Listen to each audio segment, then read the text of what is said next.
இந்த திங்ஸோட நேம்லாம் நான் டீட்டெயிலாக உங்களுக்கு டிஸ்கிரிப்ஷனில் கொடுக்குறேன். இது வந்து செம்பருத்தி இலை. ஒரு 20 to 30 லீவ்ஸ் நம்மளுக்கு தேவைப்படும். நெக்ஸ்ட் வந்து ஆலிவேரா,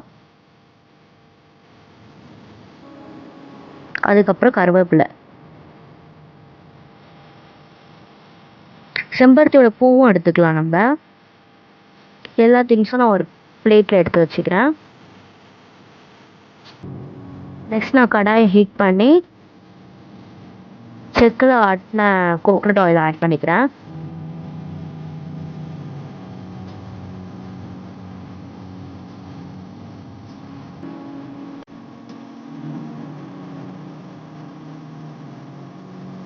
நல்லெண்ணையும் ஆட் பண்ணிக்கிறேன்.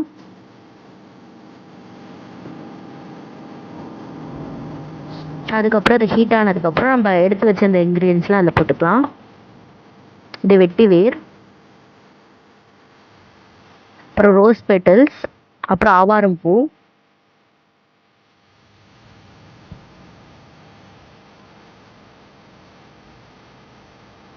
இது ஹைபிஸ்கஸ், செம்பருத்தி பூ, அப்புறம் மருதாணி பவுடர் எல்லாமே நான் பவுடர் பண்ணி வச்சுருந்தேன். அதெல்லாம் நம்ம இதில் ஆட் பண்ணிக்கலாம்.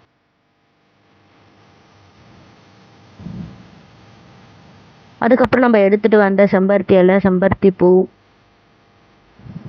ஆலோவேரா எல்லாத்தையும் இதில் ஆட் பண்ணிக்கலாம்.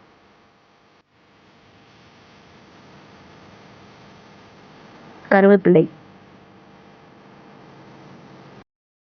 ஆலோவேராவில் வந்து அந்த க்ரீன் கலரில் எதுவுமே இல்லாத மாதிரி நல்லா வாஷ் பண்ணி கியூப்ல கட் பண்ணி இதில் ஆட் பண்ணிக்கலாம்.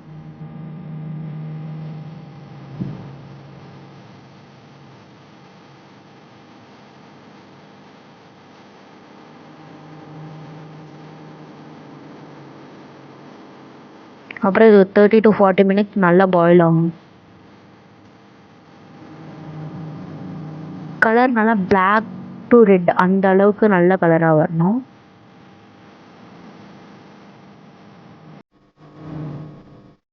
நம்ம வந்து வெந்தயம் ஆட் பண்ணதுனால கோல்டு வரும். ஸோ அதுக்காக வந்து பெப்பர் ஆட் பண்ணிட்டேன். அதுக்கப்புறம் துளசியும் ஆட் பண்ணிட்டேன். ஒரு 40 மினிட்ஸ் கழிச்சு நம்ம ஒரு ஒயிட் கிளாத்தில் ஃபில்டர் பண்ணி ஸ்டோர் பண்ணிக்கலாம்.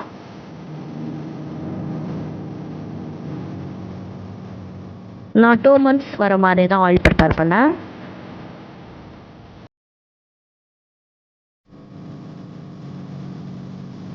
ஆயில் ஃபில்டர் பண்ணிட்டு இதில் நம்ம வேஸ்ட் பண்ணாமல் நல்லா மிக்சியில் கிரைண்ட் பண்ணி நம்ம ஏர் பேக்காகவும் யூஸ் பண்ணிக்கலாம்.